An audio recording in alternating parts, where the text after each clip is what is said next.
The precedent for economic hitmen really began back in the early 50s when democratically elected Mossadegh, who was elected in Iran. He was considered to be the hope for democracy in the Middle East and around the world. He was Time Magazine's Man of the Year. But one of the things that he'd run on and began to implement was the idea that foreign oil companies needed to pay the Iranian people a lot more for the oil that they were taking out of Iran. The Iranian people should benefit from their own oil. Strange policy. We didn't like that, of course. But we were afraid to do what we normally were doing, which was to send in the military. Instead, we sent in one CIA agent, Kermit Roosevelt, Teddy Roosevelt's relative. And Kermit went in with a few $1 million and was very, very effective and efficient. And in a short amount of time, he managed to get Mossadegh overthrown and brought in the Shah of Iran to replace him, who always was favorable to oil. And it was extremely effective. So back here in the United States, in Washington, people looked around and said, wow, that was easy and cheap. So this established a whole new way of manipulating countries, of creating empire. The only problem with Roosevelt was that he was a card-carrying CIA agent, and had he been caught, the ramifications could have been pretty serious. So very quickly at that point, the decision was made to use private consultants to channel the money through the World Bank or the IMF or one of the other such agencies, to bring in people like me who worked for private companies, so that if we got caught, there would be no governmental ramifications. When Arbenz became president of Guatemala, the country was very much under the thumbs of United Fruit Company, the big international corporations. And Arbenz ran on this ticket that said, you know, we want to get the land back to the people. And once he took power, he was implementing policies that would do exactly that, give land rights back to the people. United Fruit didn't like that very much. And so they hired a public relations firm, launched a huge campaign in the United States to convince the United States, the people, the citizens of the United States, and the press of the United States, and the Congress of the United States, that Arbenz was a Soviet puppet, and that if we allowed him to stay in power, the Soviets would have a foothold in this hemisphere. And that at that point in time was a huge fear on everybody's mind, the Red Terror, the Communist Terror. And so, to make a long story short, out of this public relations campaign came a commitment on the part of the CIA and the military to take this man out. And in fact, we did. We sent in planes, we sent in soldiers, we sent in jackals, we sent everything in to take him out, and did take him out. And as soon as he was removed from office, the new guy that took over after him basically reinstated everything to the big international corporations, including United Fruit. Ecuador for many, many years had been ruled by pro-U.S. dictators, often relatively brutal. Then it was decided that they were going to have a truly democratic election. Jaime Roldos ran for office, and his main goal, he said, as president would be to make sure that Ecuador's resources were used to help the people. And he won, overwhelming, by more votes than anybody had ever won anything in Ecuador. And he began to implement these policies to make sure that the profits from oil went to help the people. Well, we didn't like that in the United States.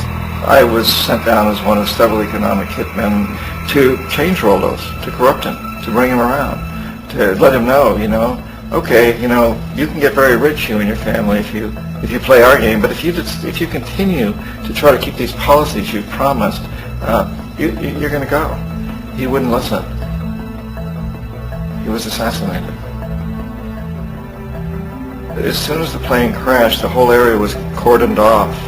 The only people that allowed in were the U.S. military from a nearby base and some of the Ecuadorian military. When an investigation was launched, two of the key witnesses died in car accidents before they had a chance to testify. In my position as an economic hitman, I was always expecting something to happen to Jaime, whether it be a coup or assassination, I wasn't sure, but that he would be taken down because he was not being corrupted. He would not allow himself to be corrupted the way we wanted to corrupt him. Omar Torrijos, president of Panama, was, one of my favorite people. I really, really liked him. He was very charismatic. He was a guy who really wanted to help his country. And when I tried to bribe him or corrupt him, he said, look, John, he called me Juanito. He said, look, Juanito, I don't need the money. What I really need is for my country to be treated fairly. I need for the United States to repay the debts that you owe my people for all the destruction you've done here. I need to be in a position where I can help other Latin American countries win their independence and be free of this terrible presence from the north that you people are exploiting us so badly. I need to have the Panama Canal. Leave me alone. Don't try to bribe me. Torrijos got his family together and he said, I'm probably next, but it's okay because I've done what I came here to do. I renegotiated the canal. The canal will now be in our hands. He just finished negotiating the treaty with Jimmy Carter. In June of that same year, just a couple of months later, he also went down in an airplane crash, which there's no question was executed by CIA-sponsored jackals. Then we come up with, very recently, what happened in Venezuela. In 1998, Hugo Chavez gets elected president, following a long line of presidents who'd been very corrupt and basically destroyed the economy of the country. And Chavez was elected amidst all that. Chavez stood up to the United States, and he's done it primarily demanding that Venezuelan oil be used to help the Venezuelan people. Well, we didn't like that in the United States. So in 2002, a coup was staged, which is no question in my mind, and most other people's minds, that the CIA was behind that coup.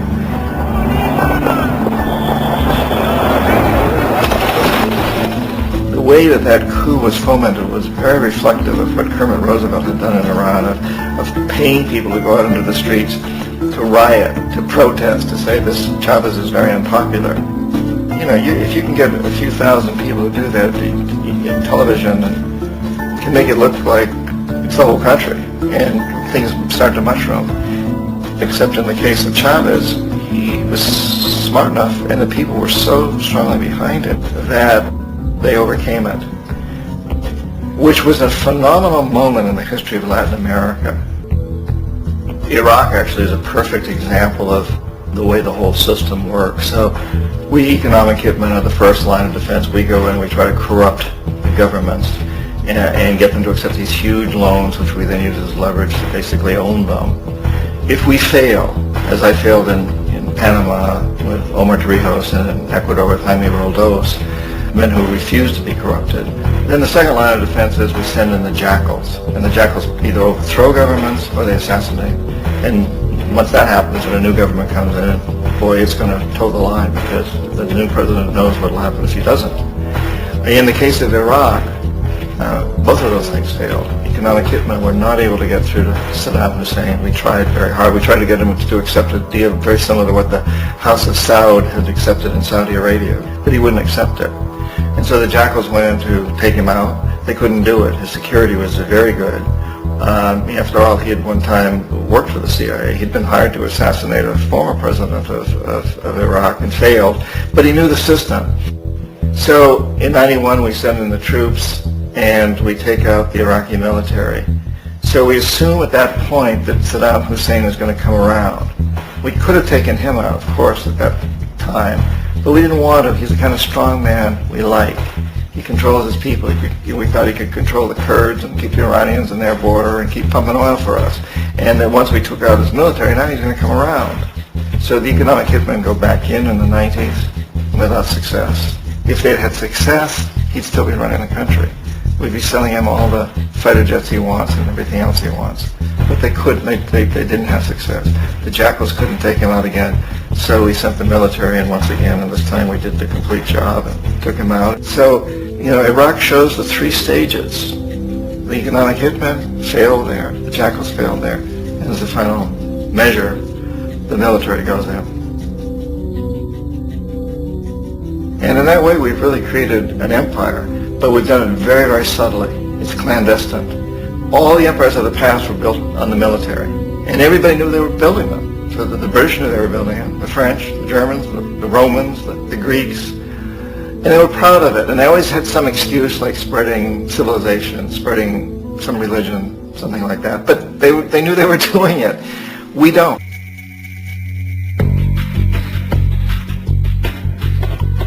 This process of manipulation by the corporatocracy through the use of debt, bribery, and political overthrow is called globalization.